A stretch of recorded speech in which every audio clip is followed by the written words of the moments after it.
Hi everybody. I'm trying to work through the kinks of this video today. Today we're going to talk about narcissistic behavior, narcissistic partners, abuse, whether it be physical abuse,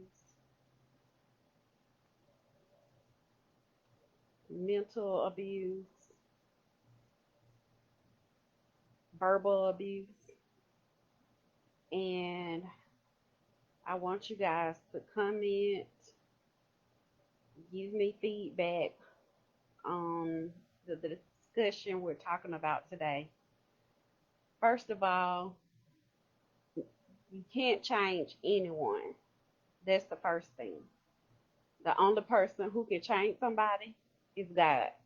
But they have to want to change, ask for a change, acknowledge the change.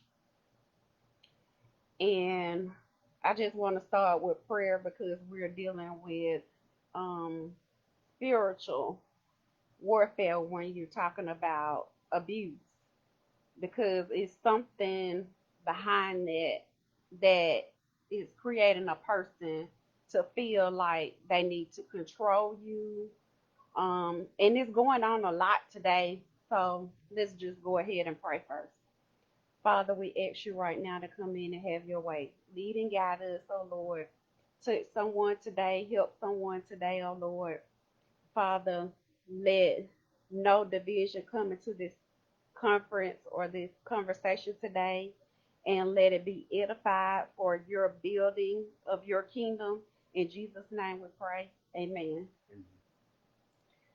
So, I searched some information about narcissistic partners. Um, we know we've had a lot of violence lately, and I'll be reading the comments as well. Hello, my cousin. Hello, Amber. And share this video. Invite other people um, online. It's not just for us, but for our friends, because a lot of people don't know how to deal with it, what to say to someone else that's going through these type of situations. And so, me and my husband, we have been married. This year will be 24 years. And although we haven't went through physical abuse, we have had people that came to us that needed help. Um, I can say that I have myself dealt with being controlling in our relationship and other relationships. Um, as far as we can also have, hi Amanda, she's trying to find a live video. Okay, I'll send you an invite. And this is our first time doing this today. We are trying to help other people. Let me see if I can find the invite. I'm doing it from my computer. So today I might not be able to maneuver everything yet. This is new to both of us. I don't see on here how to invite other people. Let's see. I'll just go ahead. Um, if somebody else can invite Amanda to the video, let me see. I see. I don't see where I can, so I'm not. See if you can, Vincent. Hello, Shakia. We are talking about um being in an abusive relationship or dating someone that is a narcissist. Um, Most people know a little about narcissists, but in a relationship, a lot of people don't know the warning signs of meeting someone that's narcissistic. And a lot of people have different views about it. This is a taboo that we're talking about because this is an issue that a lot of people won't talk about. But the Lord put it on my heart that me and my husband should address it because it's going on so much in this generation and people don't know how to deal with it. Um, Amanda Wright. And hello, Cheryl.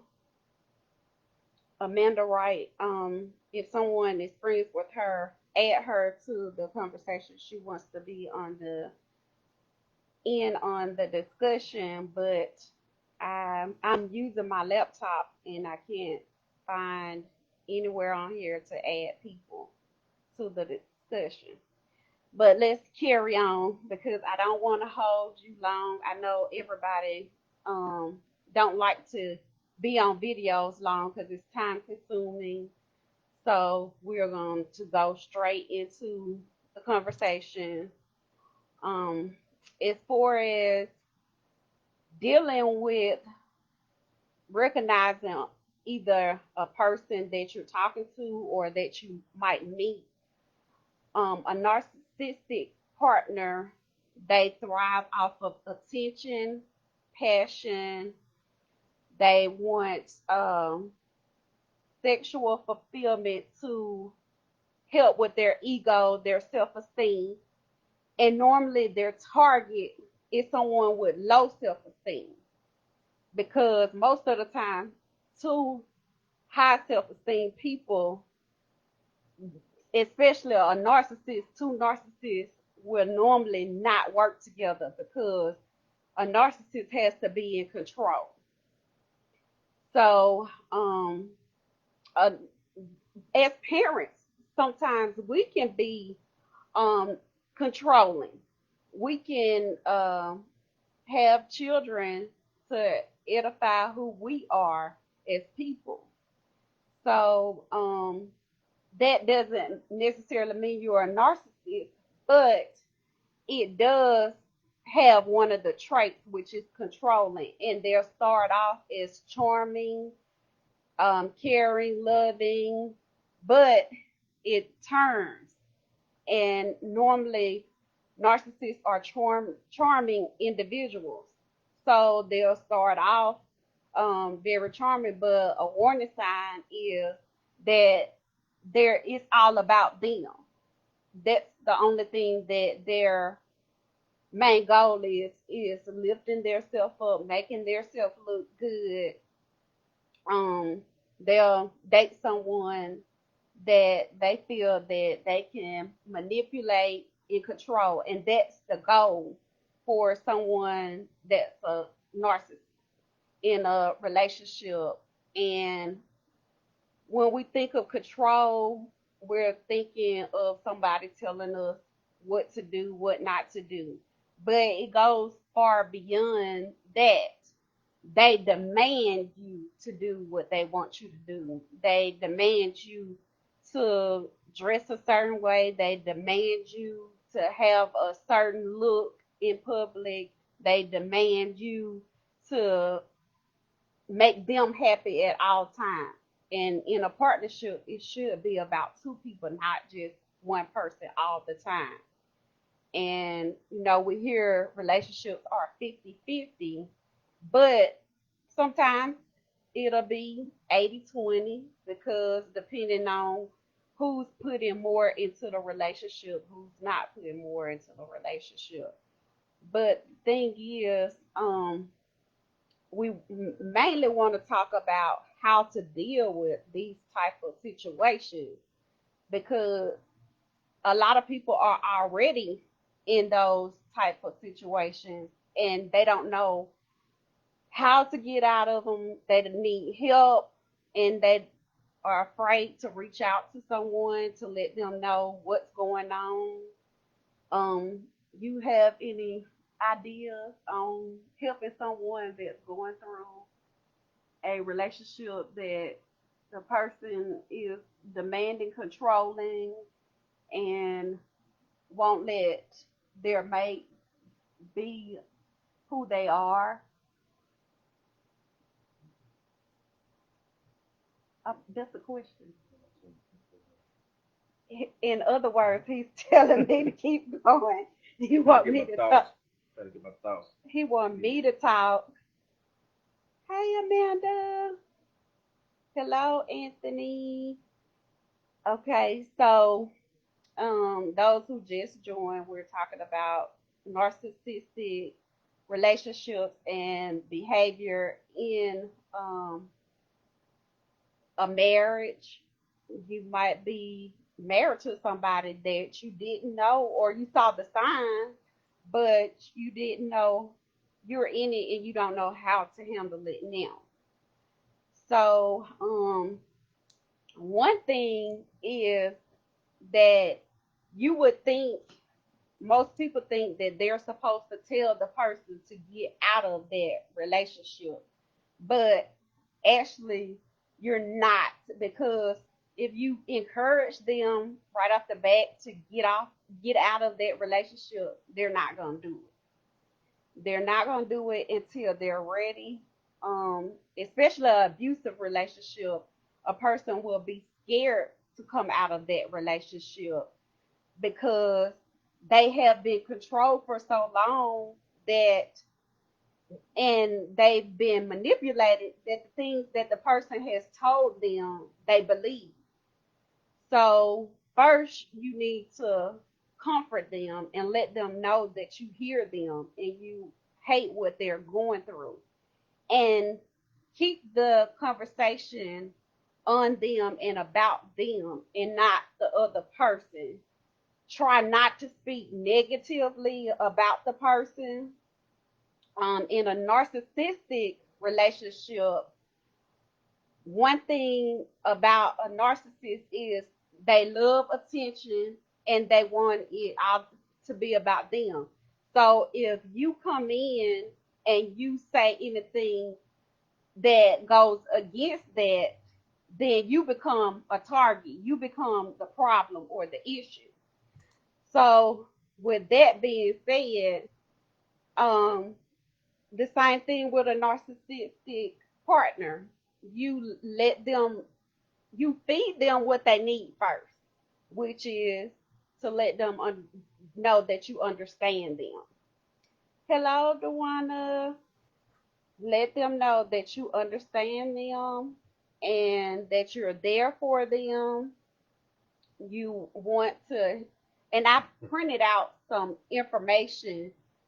One of the main things that we need to do is to let that person, give them information on what's going on, how they can get help. Say it's an abusive spouse and they want to leave, they need to get away from the person. Don't try to encourage them to leave, but give them someone that's more, have more knowledge of what's going on that they can talk to, and make sure that they feel comfortable with the person that you're directing them to, because we try to take on things that's bigger than us, or we don't have enough information to give them. So I encourage you to give them some information, some different websites, some telephone numbers of people that have been abused in the past, that they might can have someone to talk to help them get out of the situation, because it's not as easy as we think it is. If it was, people wouldn't stay in these type relationships. And also, the person that is the abuser, they will alienate that person from their family, friends, um, anyone that they think that they can reach out to. And if they push you away, don't be offended by it, because that's just what they're doing to protect the relationship with the person, because they're afraid, they don't know how to get out of it. And even the strongest people can end up in an abusive relationship or with someone that's controlling and acknowledging the problem is what they probably already know that it's a problem, but they just don't know how to get out of it. So now I've gave a little bit. I want you to post questions. Um, I can see, and I'm looking at the comments. So if you have questions that you would like to add, um, some information to help someone else, or questions about recognizing what's going on with you or somebody else, we're open to answer questions. I had 2 pages of stuff that I wanted to talk about, but it was time for us to come on line because I said we would do it at 5 o'clock. So I'm trying to really go by the information that I've experienced or read about, um, talking to other people that have dealt with this because I've dealt with marriage counseling before marrying a couple, and nobody ever goes into a relationship or a marriage thinking that they will have these type of issues or problems. And a lot of times down the line, it starts. It might not start when you first start dating someone or talking to someone, but down the line you will face challenges. And it might not even be you, it might be a friend, it might be a family member, and you don't know how to help them and you want to help. And I've been in a situation where someone I love, they were in a situation that I walked in on, and my first thing was to attack the person that was attacking them. But we also have to learn the right way to deal with situations and not just jump in head first and not know what's going on or how to deal with it. Coco wants to know how you feel. She said she want to know why you not talking. She want to know how it feels to be a man and don't know how to help in this type of situation. The man don't know how to help. The person that's abusive.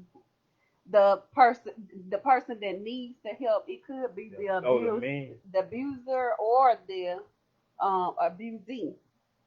I feel if you was being abused by your husband or your wife, I feel you just find someone that you can lean on, talk to, um, not talk to them about how to get out of a relationship. If you're trying to get out of the relationship, ask for help, but don't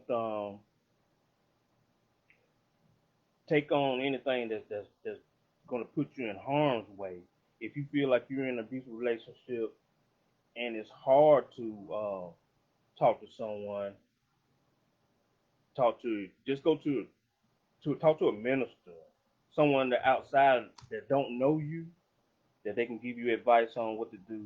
Because if you talk to a family member, they may not give you the advice that you really need, because they may see that you're in an abusive relationship and they want you out of the abusive relationship, and they may just tell you to do something that may cause you to be, to get worse.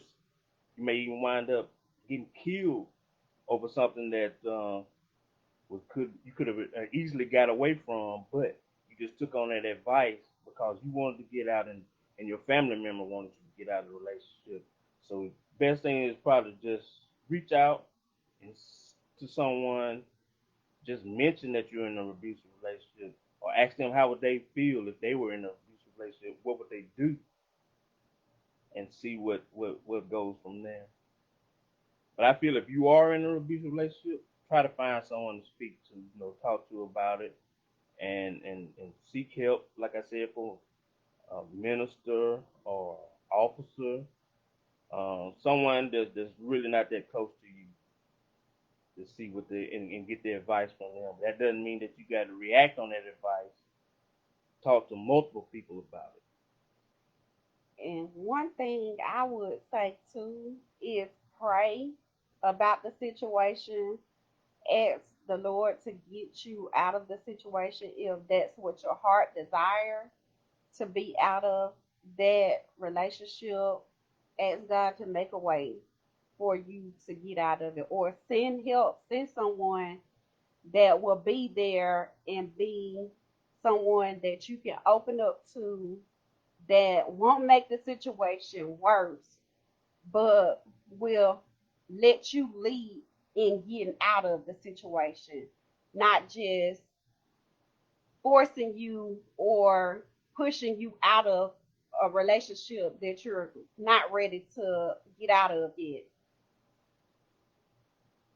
Okay, she made a good point. She said most men have a problem getting the help they need. I was just trying to get him to say that men can get help too. it. That's true. Mhm.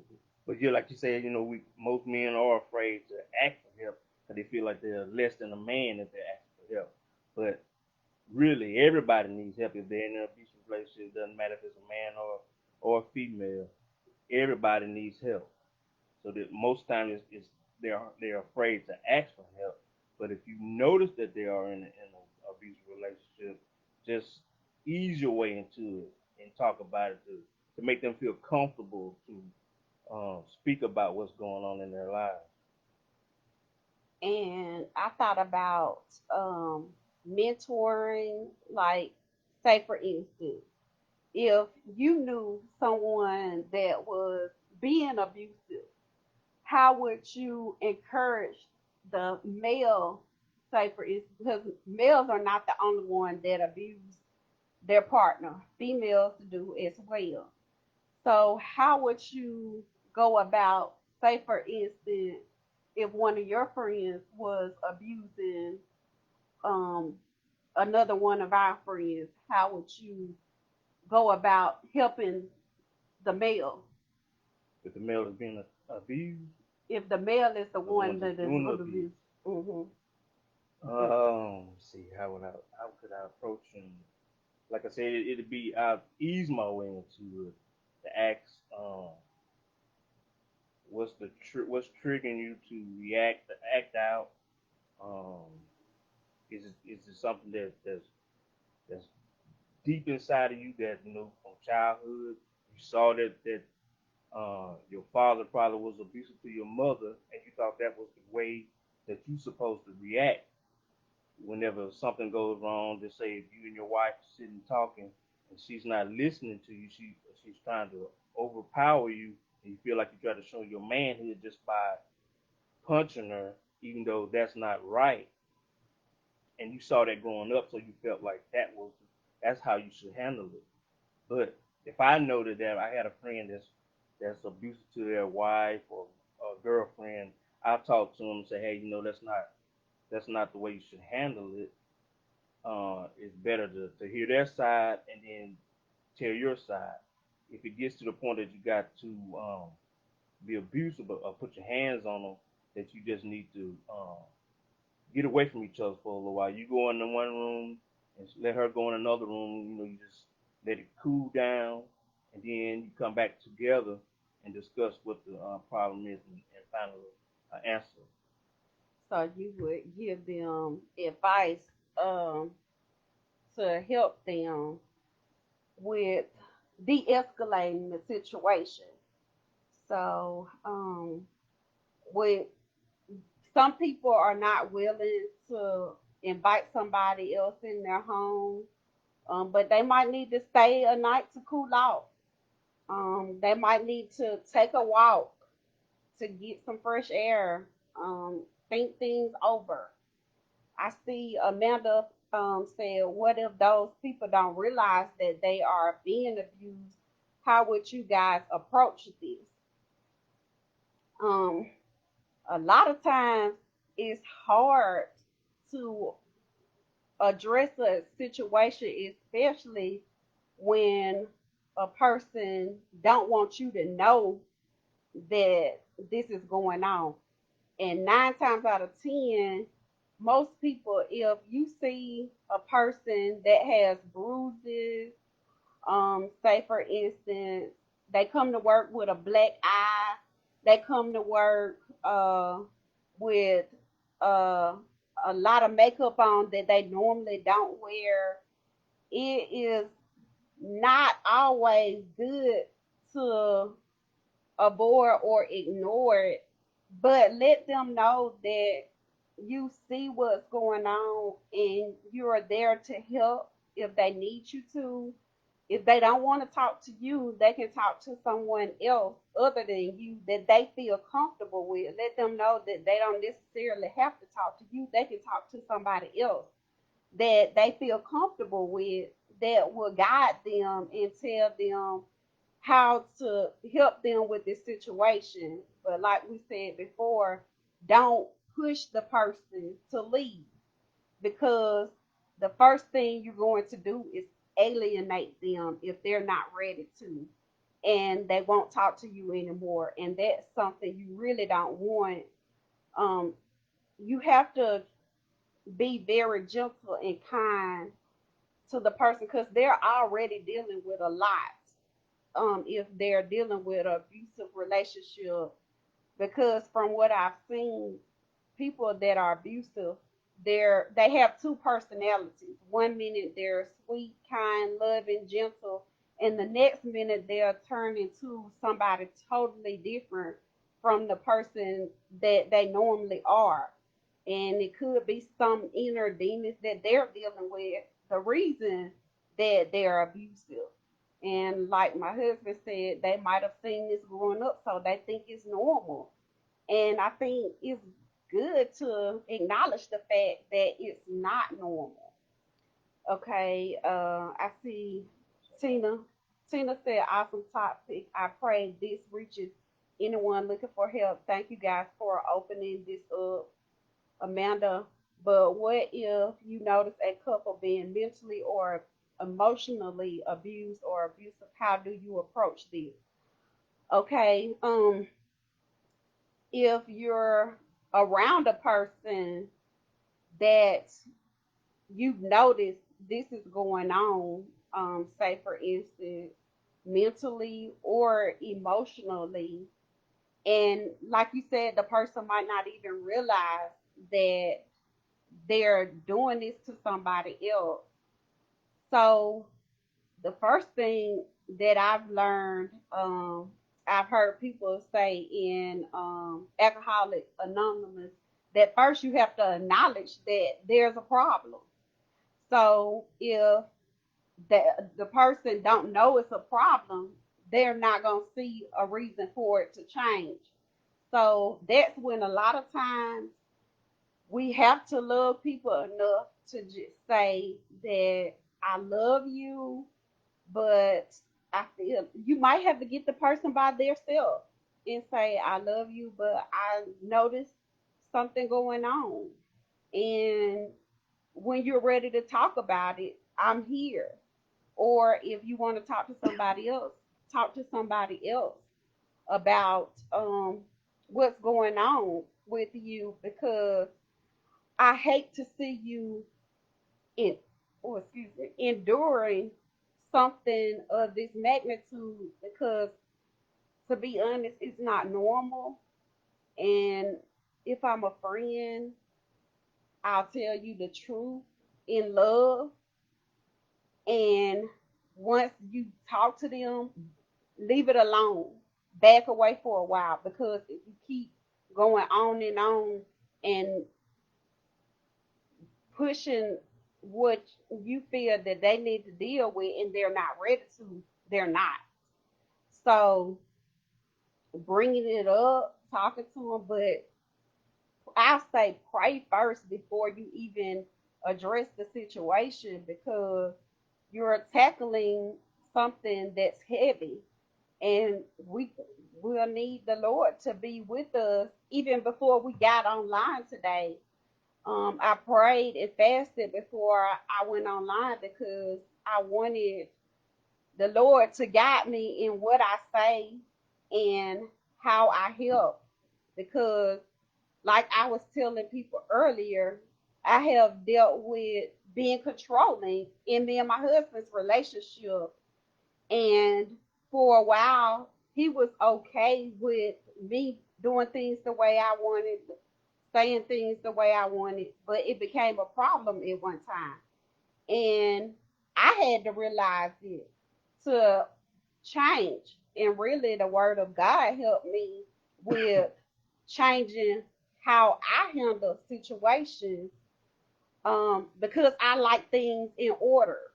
And that can come off controlling, wanting everything in order, because everybody don't want everything in order. That's not a priority to everybody. So with that being said, um, the way that you approach it will have to be very kind and gentle, because a person can and will lash out because they feel you're attacking them.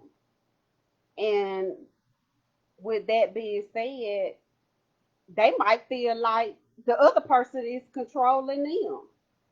Um, and say for instance, an abusive relationship, a person might feel like, why are you getting involved? It doesn't concern you. So you have to give a person, let them know that you're open to talk about it or help them and be there.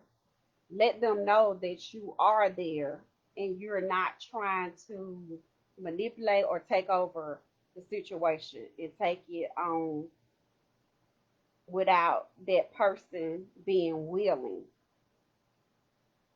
So, if you guys have some more questions, we're about to get off. I'm planning on maybe 30 minutes to an hour. But if you have more questions, please feel free before we get off. We'll have another topic. Um, we're working on a book together about marriage, and we want to cover a lot of different situations about marriage. It might not be something that you're going through in your marriage, but it's also something that somebody else somebody that you have encountered, that, say for instance, you went to the football game and you saw one of your friends getting in a heated argument in front of everybody, or say the the man slapped the wife. If he slapped her more 9 times out of 10, he's probably been hitting her before. So this is a situation that we might not be the person that's dealing with it, but somebody else, and we can help in some kind of way. If not just being a listening ear. Okay, Amanda, what are some signs to help someone realize that they are being abused or in a relationship with a narcissistic person? And I covered that. I'll cover it again. A narcissistic person, they thrive on attention, their ego.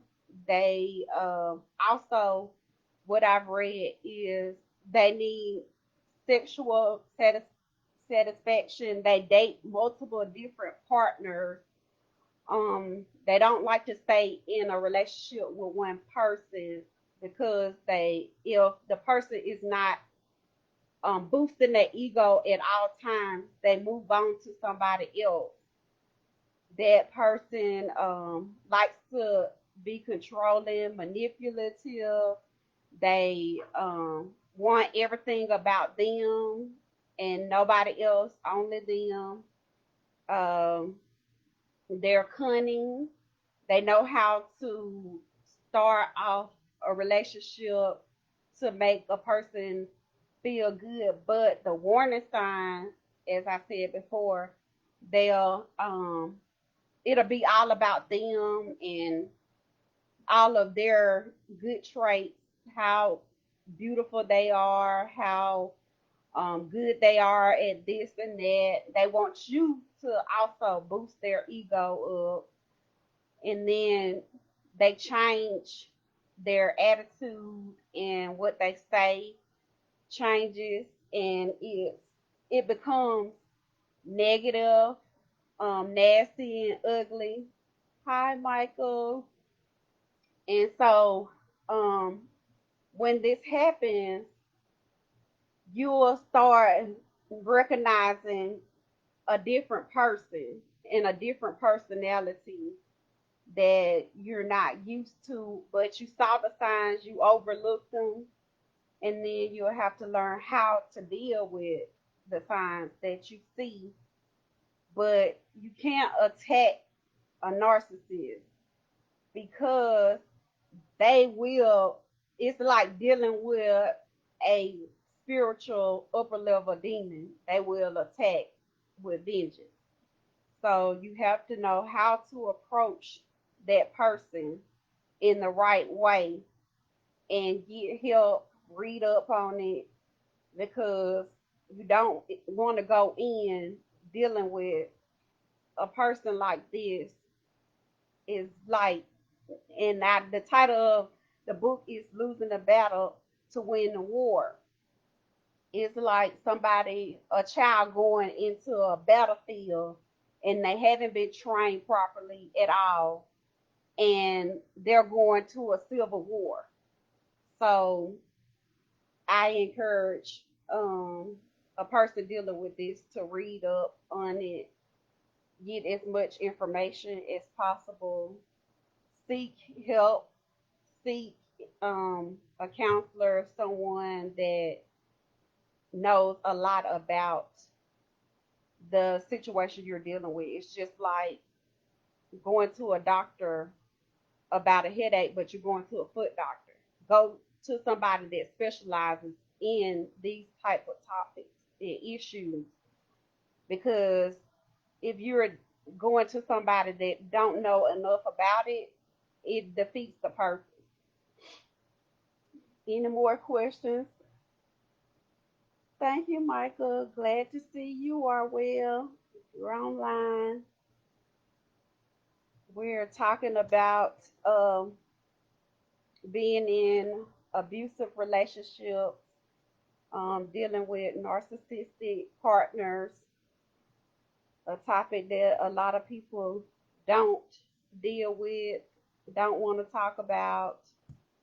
But this was the topic that a friend of mine asked to talk about today. And also, it'll be part of our new book we're writing together, me and my husband. The name of the book is Lose the Battle to Win the War. Hello, Troya and Bernice. And in the book, we'll cover a lot of different subjects that people encounter in relationships, dating, and marriage.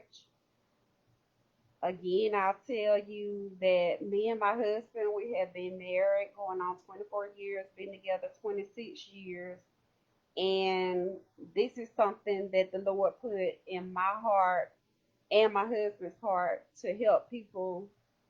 God is for marriage. I love to see people doing well and prospering in a marriage. People go into it thinking, hey, Tina, thinking that it's going to be perfect and everything is going to go smoothly all the time. And I'm here to tell you that that is not reality. And a narcissist thinks that that's the way that a relationship or marriage will be. It's going to be perfect. You won't have any problems. Um, there's no such thing as a perfect relationship because you have two imperfect people coming together to be one. And if they're imperfect, the relationship is not going to be perfect. But it can be what you make it out to be. And you can learn how to work together, how to live together, how to love each other, um, flaws and all, because we all have flaws. And I know I was messed up when me and my husband got together. He came out of a relationship, but he wasn't as messed up as I was because I had issues from childhood all the way up. So when you meet a person, you don't know that they have all this baggage and all of these issues going on within them. And I'm pretty sure when we first met, you didn't know half of what I went through or so with that being said, we want to help other people to make it to 24 years because it was a time when we were almost divorced. So, um, if you give up and don't try to work on it, how, how can you live a lifetime with the person that you vowed to be with for a lifetime? And yes, Tina said, um, yes, we do. Marriage is a job, and that is in the book. That marriage is a full time job.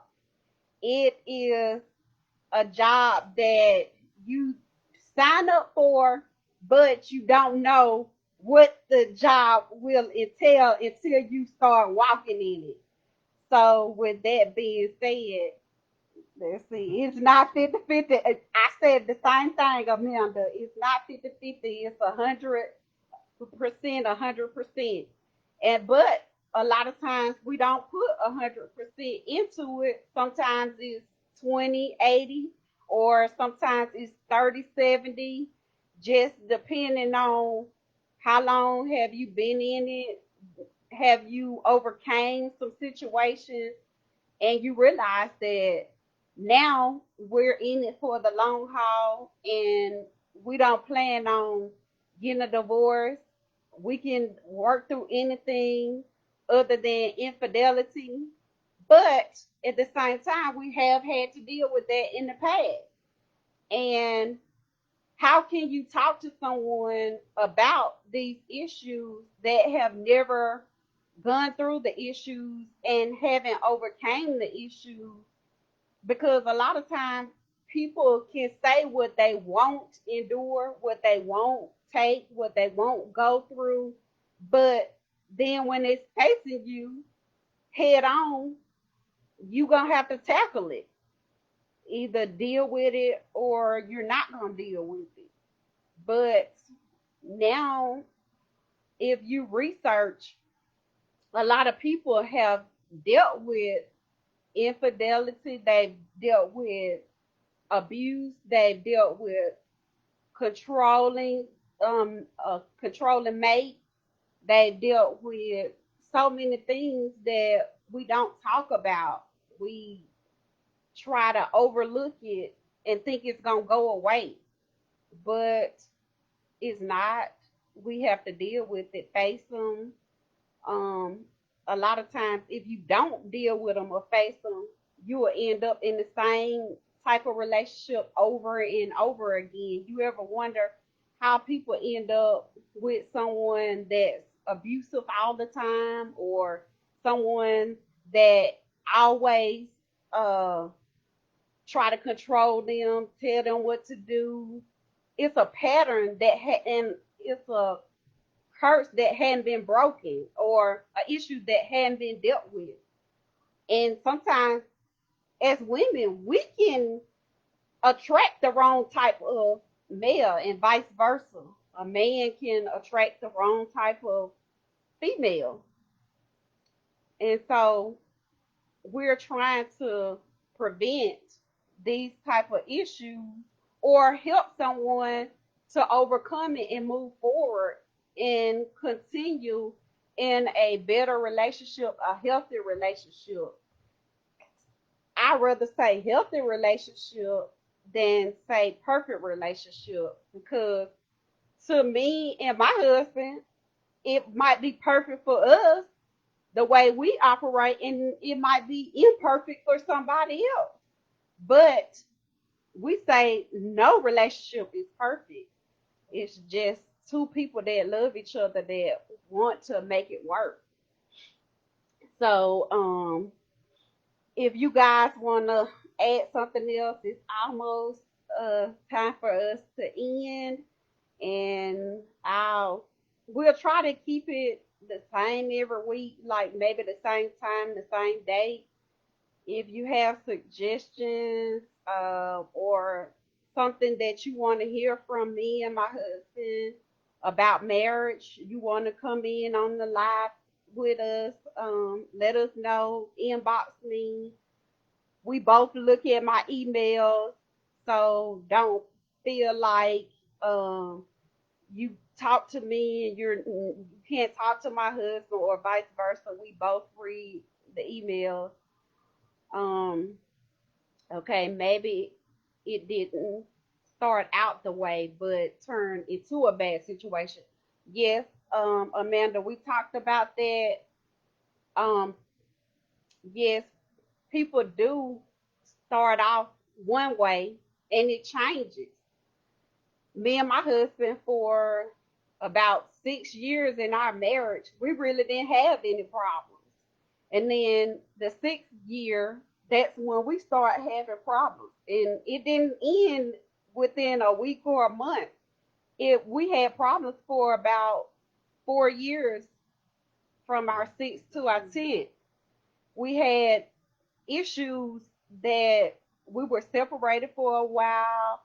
We were about to get a divorce, but then God stepped in and I started working on me, and my husband, he decided that he wanted to work on the relationship. And so it was trust that we had to get back to trusting each other. We never stopped loving each other. I think we might have stopped being in love at one point, but God stepped in. We were praying, even though we were going through things, but it turned around. And now it's better. To me, it's better because now I feel like I'm I believe that my husband is in it for the long haul, and I am as well. And we want to work on, if it is an issue, we want to work on it together. And we also say that if we're mad at each other, he can go in one room, I'll go in another room, but we're not leaving this house together. We're going to work on it. And sometimes you have to even say that I'm not going to let anything or anybody come between what we have built together, because some people don't even stay on the job 24, 26 years. So it's it means a lot that we have worked it out, stayed together this long, and feel like you have somebody that's there for you no matter what is going on in your life. You're not perfect. Um, they know that you're flawed and you have issues. Um, like right now today, I cry my eyes out about missing my daughter, but my husband loved me enough to be there and know that, hey, I'm seeing, okay, couples have to be willing to work together to overcome, for better or worse, through sickness and health, right? And hey, cousin, and communication is key. Right. And a lot of people don't realize that's one of the topics that we also talk about in the book, is not just communicating, but communicating where the other person understands what you're saying. Because we can talk all day, But if they don't understand what we're saying or what we're talking about, it defeats the purpose. So effective communication, like one thing I'll give you is that my husband loves sports.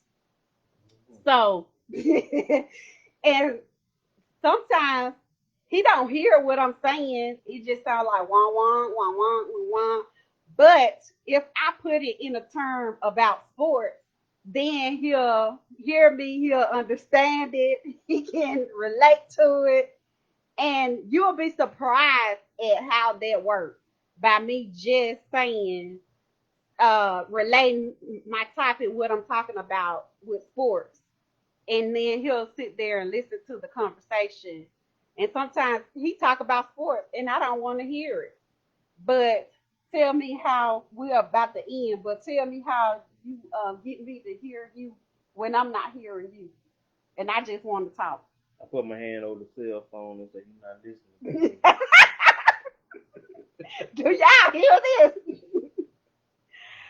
So what he's telling me is that most times if I'm not listening to him, I have my cell phone in my hand and I'm looking at something on my phone. She's inside the cell phone. She's not just looking at it. She's in there. And he thinks that if I have my phone, I'm always on Facebook or I'm texting somebody or talking to somebody. When sometimes I could just be handling business, and he thinks it's Facebook. You're right, Amanda. Yeah, Speak speaking each each other's other's language. Yes. Try to So, find out what the language is. yeah, you got to figure out what their language is. And actually, it took me years to figure out, or even try to figure out what his love language was, or how to get him to listen to me. So a lot of times we could be in a marriage for 10 years and really not know the person that we're married to. So, uh, and sometimes I think my husband, we can finish each other's sentences now, and you'll be amazed at when he started writing the book, and we both were in different rooms working on the book. And now that we've been together for so long, She thought I was reading her stuff and writing it for myself, but I wasn't. I really did think that because his words were word for word exactly like what I was writing. So it's a good thing that we're on the same page, but I couldn't believe that we thought the exact same way about marriage. So we're about to get off because we don't want to make it too long. But next week, don't forget to inbox us. We'll have a talk about marriage. We'll have another discussion. It'll be different from this one. If you have questions or answers or something you want to add to it, let us know. Inbox me. And we love you. Love you. And I'll be more vocal the next time. Hopefully. Bye.